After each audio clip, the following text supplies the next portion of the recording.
Hey, hey. Welcome back to my channel. Do we have some stuff to talk about? Today is actually Monday.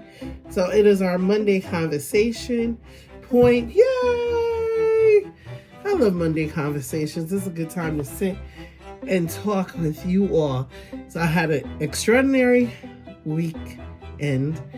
I had an event. We always have events on the weekend, but this event helped me to learn more about me. So come on. Hey.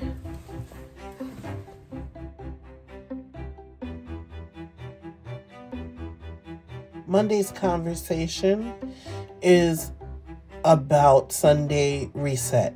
It's the weekly habit that changed my life. So if you're new here, my name is B, and around here we're building businesses, serving God, loving our families, and trying to keep our sanity, all while we're doing it. And I should have put serving God first, because that's what we're doing. God is first around here. So Monday's conversation is about a Sunday reset. And I'm going to be honest, I do not have this perfect down pack. I cannot say that I do it every single Sunday, but what I am going to say is when I do it every Sunday, my week is smooth. So I want to just share some of the tips that I have that I know is going to bless your socks right off, okay?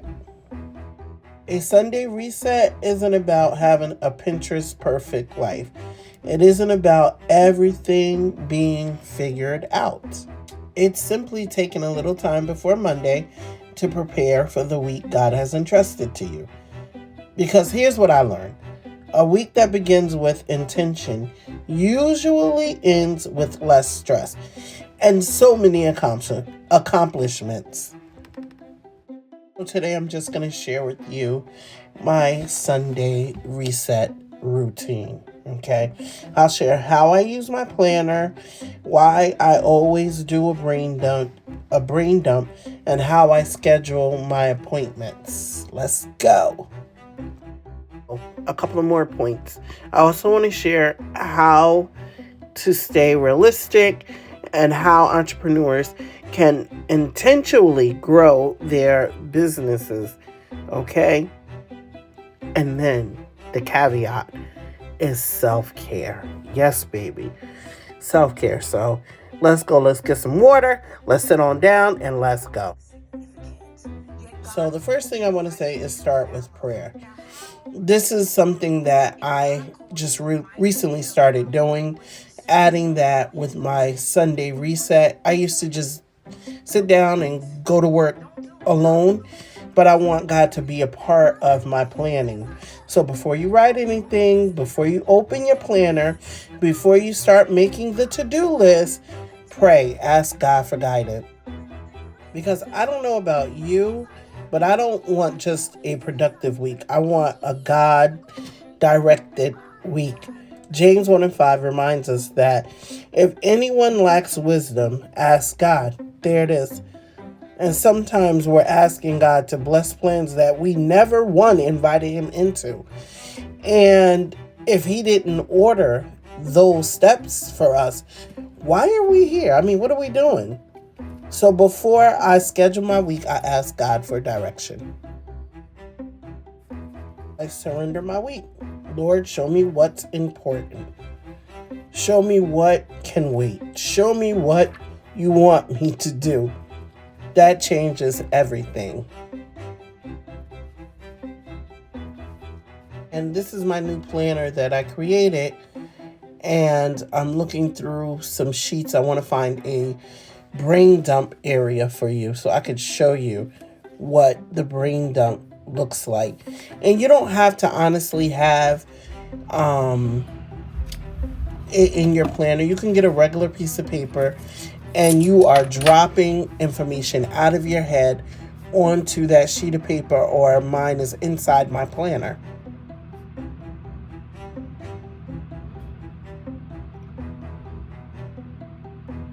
And there's no specific order. You're just jotting that information down because you're going to take that information and put it into your week to come. that the week that you're talking about. So you're just taking it out of your head. We have to understand our brain was not meant to just hold all of this information, especially stuff that we need to do. It is meant to hold some information, but not everything. And I'm cracking up because now that I'm actually doing it on camera, I forgot everything I needed to write down.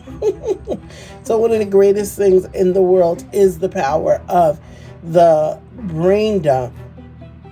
Again, our brain was created to think, not to store everything. So write it down. Phone calls, birthday gifts, church responsibility, ideas. Get that out of your mind. Your groceries. Just get it out of your mind, because mental clutter becomes something that stops you. It also causes you to be overwhelmed. You have so much to do, and if you get it out of your mind onto paper, you can begin to create a plan to get it done. I'm telling you, writing it down gives your brain permission to relax. You can look at all of that stuff on that paper, all of that information, and just be like, yep, we're going to execute. Like my good girlfriend says, get her done. Okay? We're going to get her done, but it's not running around causing chaos in my brain. You see what I'm saying? Yep, so part of my Sunday reset is finding my planner. My planner is my best friend, okay? My planner is just going to set me on the right track for the week. You remember my buzzword for the year was strategize. So my planner helps me to stay organized. It helps me to stay on task.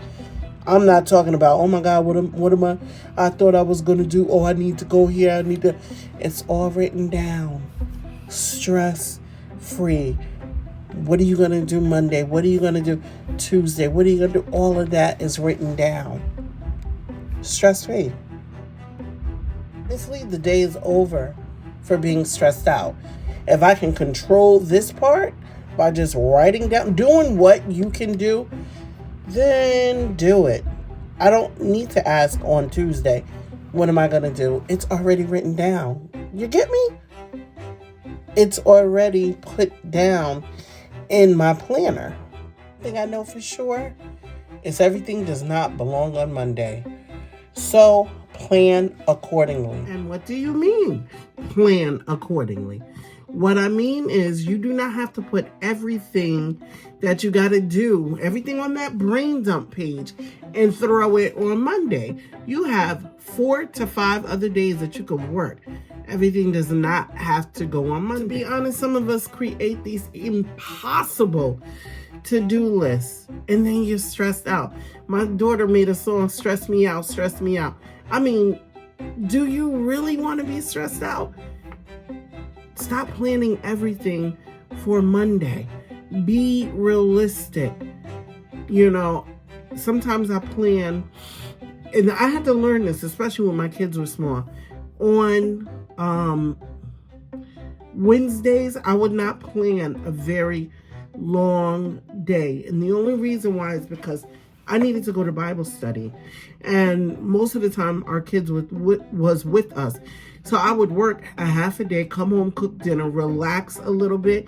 So when they got in, I would make sure they had their showers. The smaller ones were able to put on their pajamas.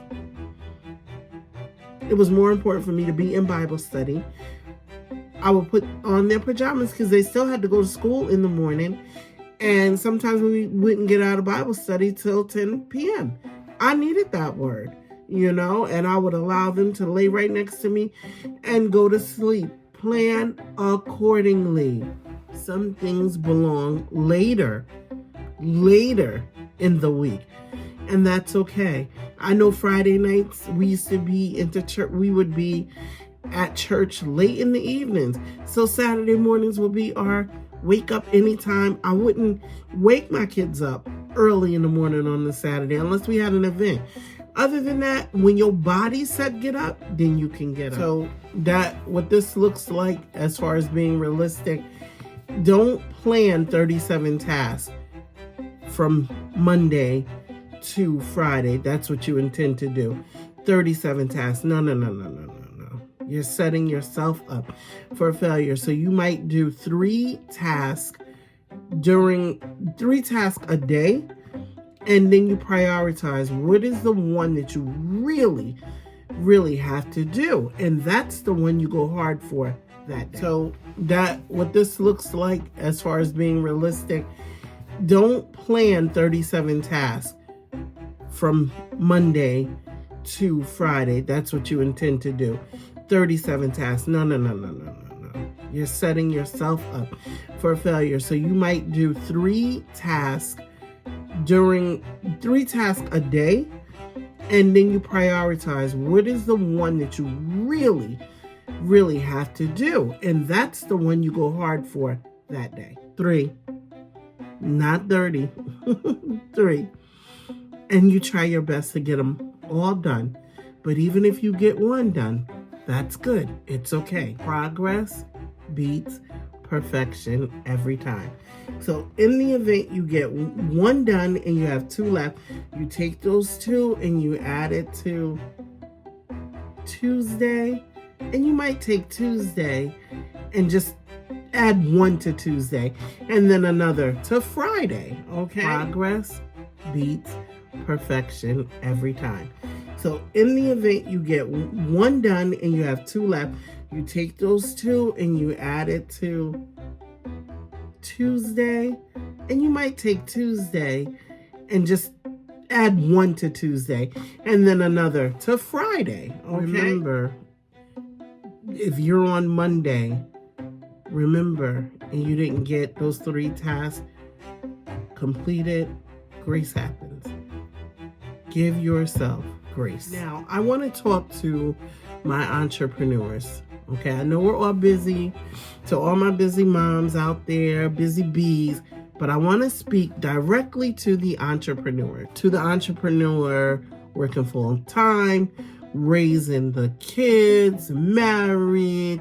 She wears all the hats, do all the things, and she dares to start a business. Yeah, her. I need to talk to her. I want to encourage you to spend time working on your business. I know you work in your business, but I want you to spend time working on. So working in your business is answering emails, filling orders, in my case, sweeping the floor, mopping the floor, cleaning the mirrors, answering questions about an event. That's how I work in my business, okay? But working on your business is a whole different caliber, a whole different hat. The CEO hat. So you are learning, you're taking courses, you're reading, you're growing, you're stretching, you're meeting new people, you're networking. Oh my gosh, there's so many things. Studying your customers. There's meeting new customers. There's so many different things. I said networking, and it's planning growth. This is my planner. It is planning your growth. Every week, I want you to take your planner and I want you to, I'm knocking stuff down. I want you to take your planner and I want you to schedule time to work on your business. I don't care if it's an hour, because for me, if my floors need to be cleaned, I don't care if it's going to take me 2 hours to clean those floors, I'm going to get it done. And sometimes I forget to do the other part, the admin part. Like, even though that might be, in some cases, working in your business, but I'm not doing, like, I'm learning Excel. That's me working on my business. because I'll be able to strategize as far as my business finances go more than what I've known in the past. So I'm learning little by little every day how to work Excel. So be intentional. Plan at least an hour a week to work on your business. And let's talk to the entrepreneur, the faith entrepreneur, the one who wants to start a business but just doesn't know how to. First of all, you need to know what is it that you want to do. So get you a piece of paper. I used to have a notebook that I'm looking for it because I used to have a notebook that says what's the idea, what's the big idea, and you need to write down what it is you want to. What problem can I solve? Businesses exist because there's a problem. For me, it's simple. People want to have parties. People want to celebrate. People want to do this. People want to do that. Well, we have the venue. And if you don't want to do anything at all, we have an event planner. And all you have to do is tell me what it is you want, and I got you, baby. I'm going to solve that problem. I'm going to do exactly what you asked me to do and more. And when you walk in to our venue, it's going to look so beautiful. And you are going to be so excited. And you're going to celebrate with your people.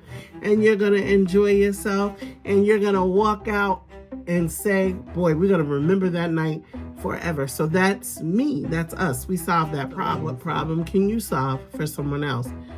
That's it. That's the business. Now you have to start researching that industry, whatever it is. Find out as much information as you can about that particular business that you are going to start. And then, dare I say it? Go on and say it, girl. Yep. Pray about it. Don't do anything without talking to Abba Father. I'm wheezing. I think I'm going to have to get up and use my pump. You hear me? Yeah. Terrible. You need to learn your customers. Who would be your customer? Study these folks.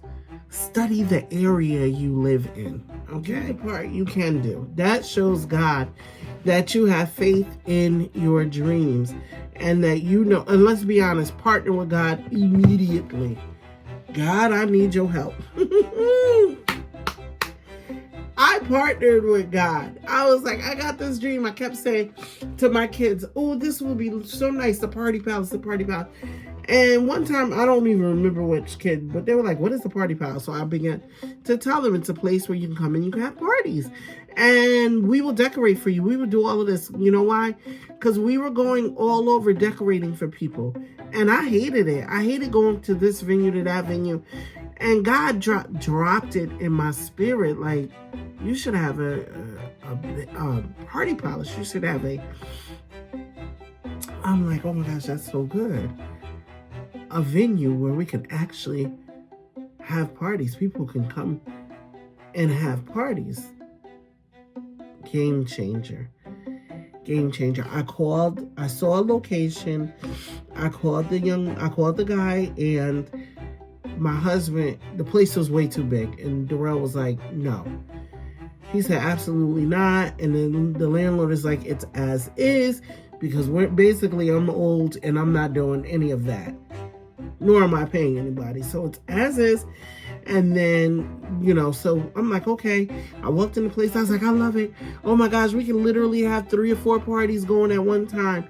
My husband walked in. He said, it's nice. I get what you're saying. He said, but it's too big.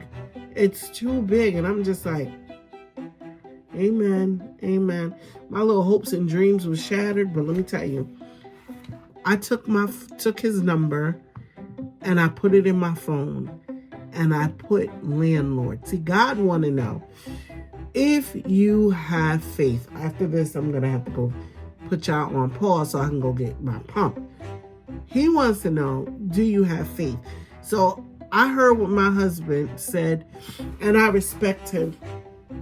I was annoyed, but I knew that he was right, Actually, I really didn't know that he was right, but I agreed with what he was saying, And with that being said, I put my landlord in my phone. That's what I saved his number. And one day I was driving past his business. It was like maybe 4 or 5 months later. I'm driving past that same little mini mall, and I see another space in that mini mall for rent. I took the number down because I didn't realize that it was the same number, and nor did I know that he owned the entire mini mall. I called him, and he picked up. It actually picked up when I put the number in the phone to dial. It rung up my landlord. I started cracking up. I was like, Lord, you are so good. So get that notebook, sheet of paper, write down what's the big idea, believe God, pray for it, and start doing your research, okay? Start small. Don't jump up and go buy all of these signs, buying all of this stuff for this business. Start small, okay? Start where you are. Use what you have, okay? Look into new products. Look to see what other people are doing if it's a similar business that you want to do in that area. Look to see, but do not compare yourself to them. Just see, are my rates right? Or what will I charge if you haven't started the business? Just do your research. Do what you can do. So let's talk about the self-care part. Because I say this all the time because honestly, this is what I thought. Self-care was about getting your nails done, getting your hair done, getting your feet done, your eyebrows, your eyelashes, and all of that. But it's more than that. So, strategically, pick a day for self-care at least once a week. There's 7 days out of the week. And I'm not saying use the whole 24 hours. I'm saying use an hour or two to do your self-care. So I love to read. So part of my self-care is reading. Do you know if I go like a couple of days, because life be lifing, and I'm not saying in a negative way, I just have so many things I have to get done, so I may not be able to read. Do you know I honestly found out that I get irritable? I get annoyed. And it's like something in my shananana that ain't right. And it's like because I haven't read. I haven't been able to sit down and do what I like. I'm doing everything that need to get done. Don't get me wrong. Yes, we gotta eat. So your girl gotta cook. Okay, so I get that. But I didn't get to read. And it's been 3 or 4 days, so I get a little annoyed. So I had to learn self-care. I had to learn, what can I do to get to the healthiest version of myself? Okay, so yeah, even drinking my water, moving around. Because being a content creator and doing the stationery business, I found I will sit at this desk sometimes 8 to 9 hours. Thank God my watch is set for stand, because it'll tell me every now and again, stand up. But if it's not one of the days that I'm at the Party Palace, I will sit at a desk for like 8 or 9 hours, being very creative here, but physically my body isn't doing anything. So self-care, get up, move, eat right, read. What do you need to do? So even scheduling time to read, scheduling time to move. I mean, when you think about it, your family needs the best version of you as well. Your husband needs the best version of you as well. So the best way you can show up is by making sure you schedule self-care. And self-care can look like so many different things, but you know what you need, because we're all different, I have issues with sleeping lately, so going to bed early might be the best instead of waiting so late, so going to bed early can be self-care. Like I said, drinking your water can be self-care. Reading your Bible. Can we talk? Can be self-care. Talking to your friends, your good girlfriends could be I want to encourage you to strategize to make sure you get that self-care in. When you think about it, God is a God of order. And when you start to organize and plan your life, so many things comes from that. Let's just talk about peace. My husband and I, we were driving home from church last night, and I was like, we have a closet that has coats in it that the kids have not worn forever. And every year I ask them, get your coats out of that closet so we can use it, because if not, we're going to throw them out. Honestly, it's been about 2-3 years and nobody's done anything. Well, we planned yesterday to come home from church and go through that closet. And that's what we did. It took us about 2 or 3 hours, but we went through the closet. We pulled out all the coats. And when I tell you there were tons of them, about 5 of them belonged to me. And one was my husband's. But we cleaned out the closet. Now, he has an area to put all of his so-called tools. And they're all over. They were all over my living room, all over my dining room. I have a beautiful, beautiful wooden china cabinet, right? And he has all of these tools behind, and I'm like, they shouldn't be there. Oh my gosh. So it causes a little in me. But now, because we cleaned out and organized that area, all of his tools can go inside of the closet, which is causing your girl to have so much peace, bless God. And also Sunday reset.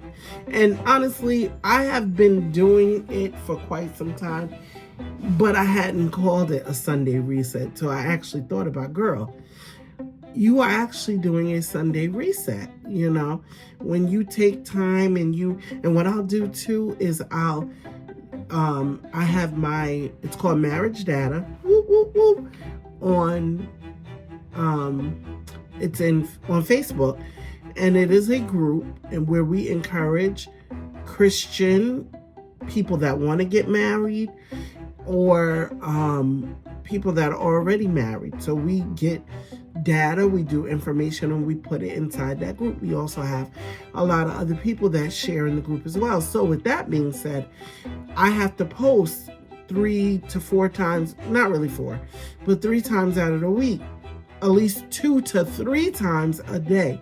So what I did, I started doing that every Sunday, scheduling, and it is such a blessing.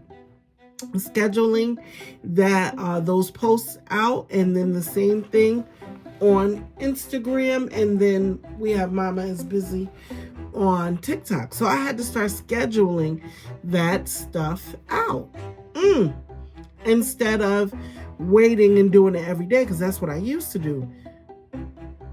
That's too much time. That's too much time. So I have, let me show you. I didn't even think to take this out. But I have a content creators monthly planner. And in that monthly planner, I plan my content. It's black and white, nothing serious, but I plan my content. And to be able to look on this week and know everything has been planned. And yesterday we had so much time after church, I planned up until October. Now I had to put that in the book or I'll start doubling. I've done that before. So what I'm saying to you is a Sunday reset using your planner is you using the power that God has given you to create, to be organized, and to plan. And then please, please, busy bees, please listen to me. Every day you plan is not going to be perfect, but we serve such a perfect God. And when it's not perfect, Be okay with that. Be okay with that. Ask God to help you. Not to wig out, not to lose it, not to crash out, but to keep going and keep moving. So I just came downstairs to do my lunch and I just realized I didn't share with making the appointments. The easiest way to make your appointments is first by going to, you already know you have some stand-in appointments already. You have, like from my stand-in appointments, we have Monday night prayer night at our church. We have Wednesday night Bible study and Friday night prayer. So all of those go in. And then I do have a therapy appointment Wednesday mornings. And then I also have an accountability partner meeting every other Wednesday. So that stuff goes in. So now if I have to make any other appointments, I already have my stand-in appointments already written in. All right. So anything else, you already know what your schedule is. So don't overload your schedule as far as appointments go. Be wise. You know how you are when you overload a day and what your family gets when you do that. So be wise. And it's okay to tell people, no, that's not going to work for me this week. Can we postpone it to next week? That's just it. I hope and pray that y'all have enjoyed our Monday conversations. I really have. I enjoyed even the planning sessions doing these Monday conversation vlogs. And I hope also that you are sharing the content and help. I see we have some new subscribers. Thank you so much for subscribing. You're getting me closer to that 1,000 subscribers. So Busy Bees, please tell me one thing that you do a week every Sunday, or share with me one thing you're going to start doing since you watched the Sunday Reset video. And I want you to remember, being busy isn't the goal. It's being faithful with what God has given you. So keep on trusting God. Keep on showing up. Keep on doing the thing that He created you to do. I'm going to run because it's time for me to go. I can barely breathe, y'all. I can. But if this video encouraged you, please like and subscribe. And like I said, leave me some comments. And definitely tell your friend and your other friend and your friend and your mama and them about the Busy Bee community, and tell them to subscribe. All right, gotta go. Be blessed.